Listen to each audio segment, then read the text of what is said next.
আঞ্চলিক আমচুৰ প্ৰশংসনীয় পদক্ষেপ।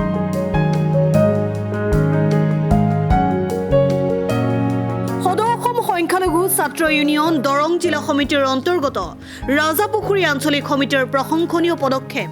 দৰং জিলা আমচুৰ সভাপতি মাহবুবুল আলমৰ নিৰ্দেশ মৰ্মে জিলা শিক্ষা ও আলোচনী সম্পাদক শফিক আলমৰ নেতৃত্ব আৰু ৰাজাপুখুৰী আঞ্চলিক সমিতিৰ সভাপতি আফছাদুল হকৰ প্ৰচেষ্টাত আঞ্চলিকৰ বিষয়ববীয়াসকলে সদ্য ঘোষিত হাইস্কুল শিক্ষান্ত পৰীক্ষাত বৃহত্তৰ ৰাজাপুখুৰী অঞ্চললৈ গৌৰৱ কঢ়িয়াই অনা কৃতি ছাত্ৰ ছাত্ৰীৰ গৃহলৈ গৈ শুভেচ্ছা জনোৱাৰ লগতে এটি ফুলাম গামোচা, এটি মহৎ লোকৰ জীৱনী, এটি কলম আৰু এটি মিঠাইৰ সৈতে সম্বৰ্ধনা জনায়। লগতে জিলা শিক্ষা সম্পাদক শফিক আলমে আমচুৰ লক্ষ্য ঘৰে ঘৰে শিক্ষা তেতিয়াহে ৰক্ষা এই লক্ষ্যৰে সকলো ছাত্ৰ ছাত্ৰীক জীৱন বাটত আগবাঢ়ি যাবলৈ প্ৰেৰণা প্ৰদান কৰে।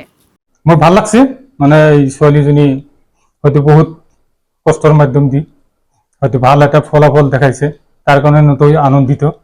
হয়তো ভৱিষ্যতে যাতে আৰু ইয়াতকৈ ভাল ৰিজাল্ট কৰিব পাৰে, তাৰ কাৰণে হয়তো আপোনালোকক দোৱা আশীৰ্বাদ কৰিব, আমাৰো দোৱা আশীৰ্বাদ থাকিব। আপোনালোকে যে সম্বৰ্ধনা জনাইছে সেইকাৰণে আপোনালোকৰ ওচৰত আমি চিৰকৃতজ্ঞ।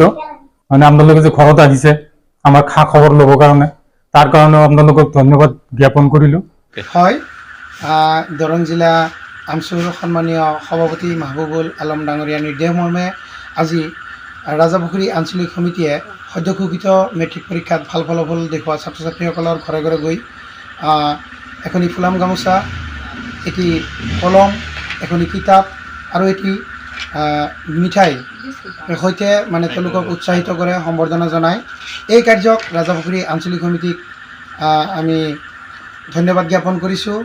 লগতে যিসকল ছাত্ৰ ছাত্ৰীয়ে এইবুলি ভাল ফলাফল দেখুৱাইছে, মই আশা কৰিম তেওঁলোকে যাতে আগন্তুক দিনত আৰু ভাল ফলাফল দেখুৱাবলৈ সক্ষম হয়। আৰু যিসকল ছাত্ৰ ছাত্ৰীয়ে এইবুলি ভাল ফলাফল দেখুৱাবলৈ সক্ষম হোৱা নাই, ফেইল কৰিছে, তেওঁলোক হতাশ হ'ব নালাগে, নিৰাশ হ'ব নালাগে। সকলোৱে জানে যে চেষ্টাৰ অসাধ্য একো নাই, আমি যদি চেষ্টা কৰোঁ কি কৰিব নোৱাৰিম।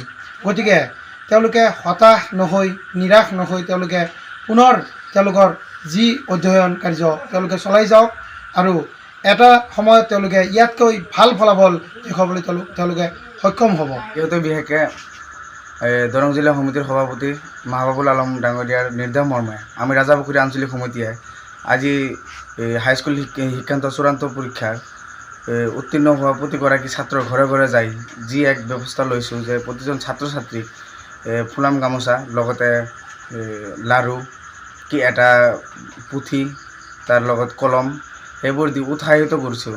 সেই সম্বন্ধে প্ৰতিগৰাকী ছাত্ৰক মোৰ ফালৰ পৰা অভিনন্দন ও ধন্যবাদ জ্ঞাপন কৰিছোঁ যে ইমান সুন্দৰ এটা আমাৰ এই গাঁৱলীয়া অঞ্চলত ইমান সুন্দৰ এটা ৰিজাল্ট দেখুৱাইছে, ইয়াৰ বাবে আমি সন্তুষ্ট অনুভৱ কৰিছোঁ। লগতে যিসকল ছাত্ৰ ছাত্ৰী ফেইল কৰিছে সেইসকলক মোৰ ফালৰ পৰা অকল আমাৰ ৰাজাপুখুৰী বুলি কথা নহয়, গোটেই অসমবাসী যিবোৰ ছাত্ৰ ছাত্ৰীয়ে ফেইল কৰিছে সব ছাত্ৰ ছাত্ৰীক মই এটা কথাই ক'ম, ফেইল কৰাটো বেছি ডাঙৰ কথা নহয়। মানুহে 2-3বাৰ ফেইল কৰিও কিন্তু IAS অফিচাৰ হোৱাৰ ৰেকৰ্ড আছে। তোমালোকে মানে ভাঙি পৰিব নালাগে, তোমালোকেও দেখাই দিব লাগে।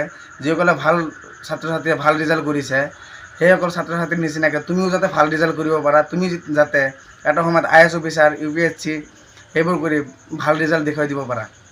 দৰঙৰ পৰা আফছাদুল হকৰ ৰিপোৰ্ট, অসম টাইম।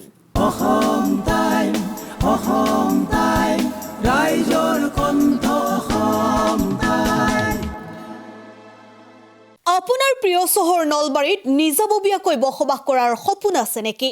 চহৰৰ মাজমজিয়াত মাটি কিনি ঘৰ সাজি লোৱাৰ সমস্যাই দেখা দিছে নেকি? সেই সমস্যা এতিয়া আৰু নাই। চহৰৰ মাজমজিয়াত মাটি নিকিনাকৈ নিজে ঘৰ নসজোৱাকৈ এটা বিলাসী ঘৰৰ গৰাকী হ'ব পাৰিব আপুনি। নলবাৰীত প্ৰথমবাৰৰ বাবে সেই সুবিধা আহিছে। নলবাৰীত প্ৰথমটো ৰেৰাৰ দ্বাৰা অনুমোদিত আটকধুনীয়া এপাৰ্টমেণ্ট এতিয়া চহৰৰ গোপাল বজাৰত নিৰ্মাণ হৈ উঠিছে। আটকধুনীয়া আহল বহল এপাৰ্টমেণ্ট তীৰ্থদ্বীপ এনক্লেভ।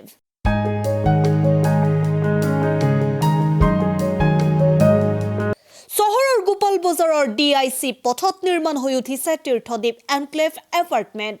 2টা আৰু 3টা আটকধুনীয়া শুৱনি কোঠাযুক্ত সপোনৰ ঘৰ, যথোপযুক্ত গাড়ী পাৰ্কিঙৰ সুবিধা, নিৰিবিলি পৰিৱেশ, যাতায়াত আৰু যোগাযোগৰ উপযুক্ত সুবিধা। আপোনাৰ সপোনৰ ঘৰখনৰ বাবে ন্যূনতম হাৰত বুকিং চলি আছে। পলম নকৰি এতিয়াই যোগাযোগ কৰক 9706010636 আৰু 9954253864 নম্বৰত।